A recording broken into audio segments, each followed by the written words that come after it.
മുൻ KPCC പ്രസിഡന്റും കോൺഗ്രസിന്റെ തലമുതിർന്ന നേതാവും മുൻ കേന്ദ്രമന്ത്രിയുമൊക്കെയായ മുല്ലപ്പള്ളി രാമചന്ദ്രന്റെ ചില വിമർശനങ്ങൾ ഇപ്പോൾ കാറ്റായി കോൺഗ്രസിനെ ചുറ്റുന്നുണ്ട്. പ്രമുഖ മാധ്യമത്തിനോട് മനസ്സ് തുറന്ന മുല്ലപ്പള്ളി പല നേതാക്കന്മാരെയും എടുത്തു കുടയുന്നുമുണ്ട്. ഇടവേളയ്ക്ക് ശേഷമുള്ള മുല്ലപ്പള്ളി രാമചന്ദ്രൻ കോൺഗ്രസ് നേതൃത്വത്തിനെതിരെ ശക്തമായി തുറന്നടിക്കുകയാണ്. മുല്ലപ്പള്ളിയെ സംബന്ധിച്ച് ഇനിയൊന്നും നഷ്ടപ്പെടാനില്ല.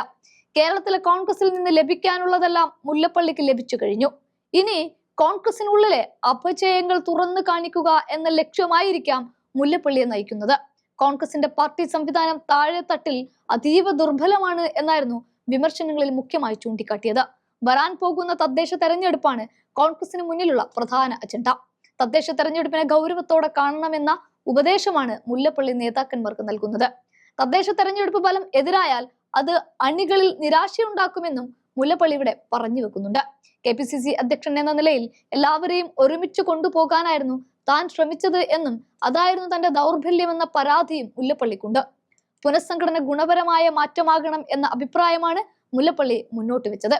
കോൺഗ്രസിനുള്ളിലെ ആധുനിക ഗ്രൂപ്പ് കളിയെയും ആ നേതാവ് വിമർശിക്കുന്നു. മുൻപ് കോൺഗ്രസിനകത്ത് 2 ഗ്രൂപ്പുകളായിരുന്നു എങ്കിൽ ഇപ്പോൾ 4ഉം 5ഉമൊക്കെയായി.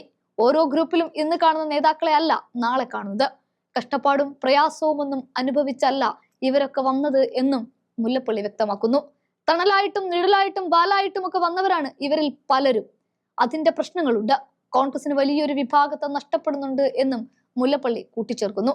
കഴിഞ്ഞ നിയമസഭാ തിരഞ്ഞെടുപ്പിൽ പരാജയപ്പെട്ടപ്പോൾ പാർട്ടി തന്നെ ബലിമൃഗമായി എന്ന പരാതിയും മുല്ലപ്പള്ളി ഇവിടെ മുന്നോട്ട് വെക്കുന്നുണ്ട്.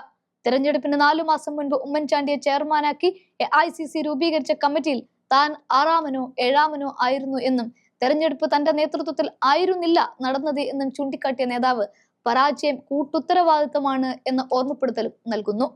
ലോക്സഭയിൽ വിജയിച്ചപ്പോൾ തന്റെ വിജയമാണെന്ന് പറഞ്ഞിട്ടില്ല. എന്നെ ആരും അന്ന് അനുമോദിച്ചിരുന്നില്ല. തന്റെ പകരക്കാരനായി KPCC അധ്യക്ഷനാക്കിയത് ആരെയാണ്? രാജിവെക്കും മുൻപ് ശ്വാസം വിടാനുള്ള സമയം പോലും തനിക്ക് കിട്ടിയില്ല.